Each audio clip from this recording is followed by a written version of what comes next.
talk about it. Story time.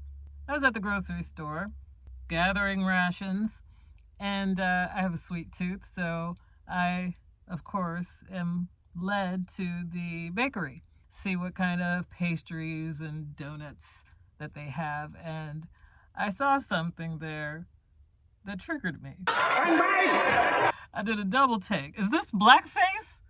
It was a white cookie with a ladybug on it with a smiley face.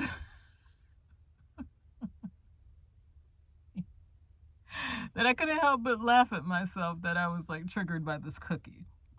And it got me to thinking about all the other times that I was triggered by blackface. Now, I remember being a kid and watching cartoons, Looney Tunes and Popeyes, those old school ones, the Woody Woodpeckers and all that kind of stuff, all that Tex Avery, and intermixed within the content was some form of, blackface, some real racist stuff. When I go back and look at old Daffy Duck cartoons, and I'm talking about the early Daffy Duck days when he was like really funny and like happy and Daffy, not when he became all surly and angry and jealous of Bugs Bunny. But they would put racist tropes onto Daffy Duck. There's an episode where he went into a closed room. I don't know if it was like a bathroom or a smoking room or something like that, and you could hear them, they were like shooting dice. Come on, 7. Be good to Desi. Don't fail me now. Uh-oh. Snake eyes. Too bad. You is a dead duck. Duck. And there's an episode of Bugs Bunny like that. It was like Elmer Fudd before they made Elmer Fudd. It was a black character, and they made him all like shuffling and jiving and big-lipped and could barely talk, and he almost like looks like Elmer Fudd. There was a point where they like went behind a bush and were like shooting dice. What y'all got there, man? It couldn't be a pair of them.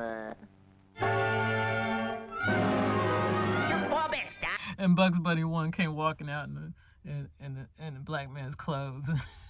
Well, sorry, Doc. That's gonna catch me a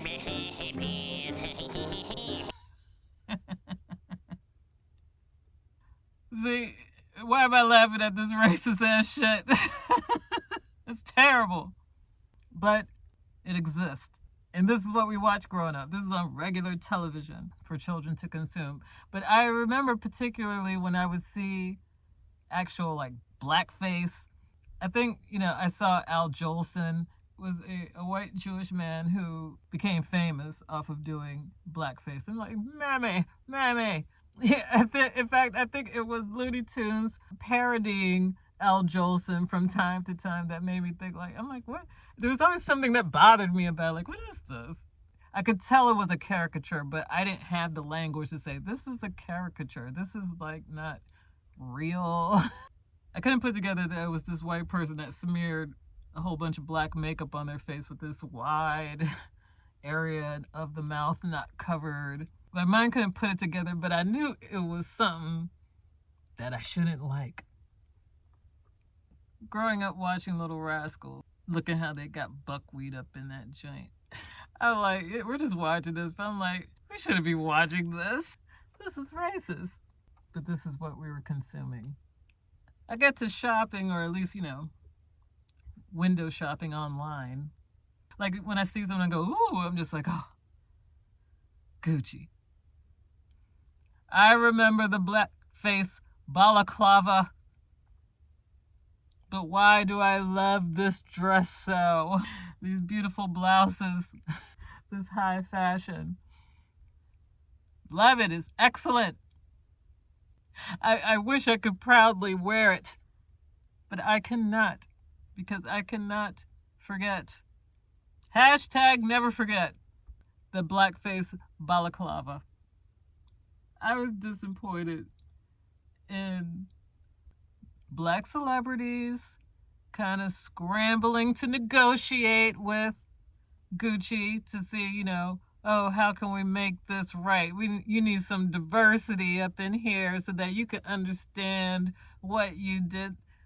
makes you think they don't understand what they did? Stop trying to explain racism to people that made up racism. They created the racism because it's everywhere. It's not just in the United States. That thing is worldwide. I did not forget about the Gucci balaclava. I did not forget about you, Prada. I remember walking in the mall, seeing them they had these little dollies, these little blackface dolly looking things that were attached to the bags. I don't know what the hell that was. There was another fashion house, Montclair. They were doing some big old circle blackface. I see you. We see you. We can't boycott shit. As a people, our attention span is like, it's like these people insult you and you still want to buy their shit. They're like, okay, we'll take your money, dummy. Do not need these people's validation. Japanese anime, they're notorious for that blackface. That Mr. Popo.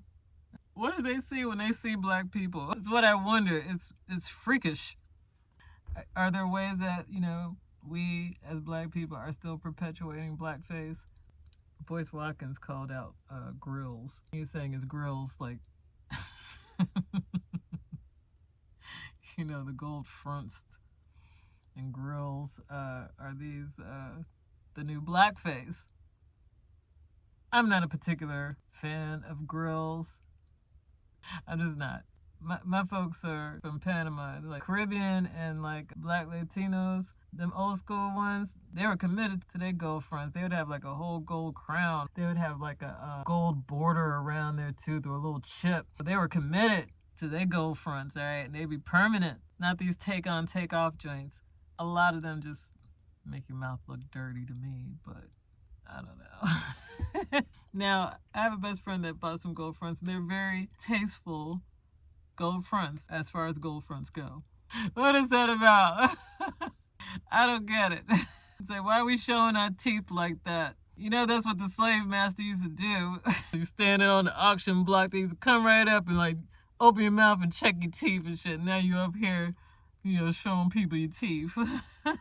Put it away. Yeah, I said it. I've always been good to you people. Stop it!